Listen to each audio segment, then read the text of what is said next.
Okay, I decided to do a bonus video at this particular inspection. I do this once in a while because there are some times that you can illustrate things to people with visual aid as opposed to just words.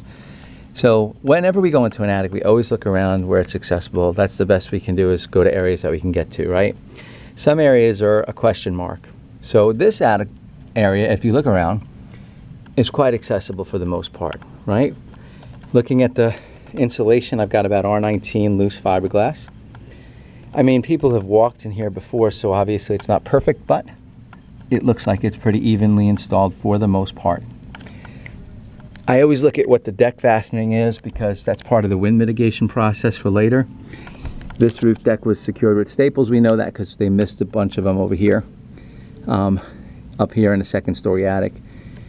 When they re-roof, they'll have to fix that area, of course. But one of the reasons I did this video is because as we walk this way, where we're going right now is towards the chimney for the fireplace. Now this was the illustration I was hoping to capture to share with people.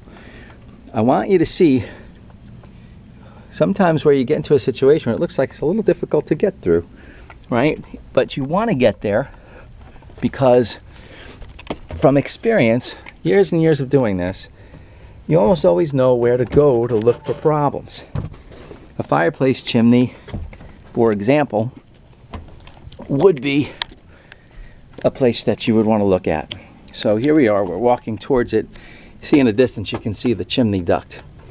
As we're looking from a distance, you really don't see too much, but if you look and you zoom in, you're going to start to see a little bit of discoloration to the left and to the right of the chimney duct at the roof deck.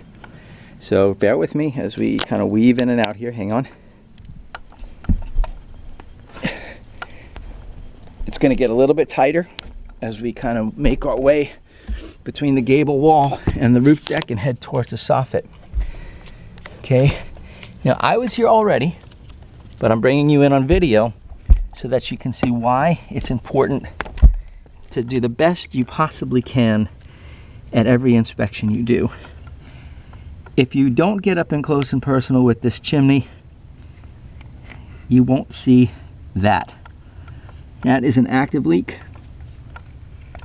And as we continue to move inward, a little difficult, so hang in there.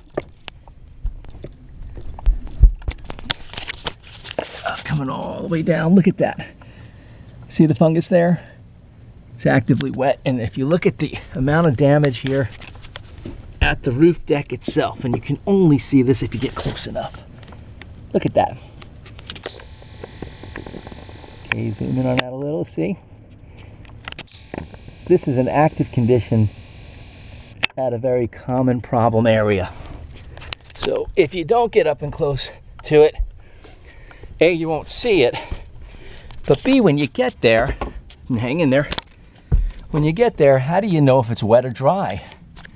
Well, if I didn't have to hold the camera to film this, or to shoot this, filming it kind of shows my age a little, I would have told you that earlier, or showed you earlier, that I used a moisture meter at the material, and it's showing me that it has leaked recently. So having said that, we know we have an active roof leak there. If you don't make the effort to get in places like this, that's the kind of thing that could over time cause a lot of damage.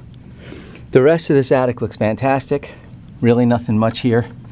But the one big problem that we have is the leak at the chimney. And we'll have that in the inspection report. So thanks for spending some time with me. I appreciate it. I'm going to get out of here. It's about a gazillion degrees in here. Thank you.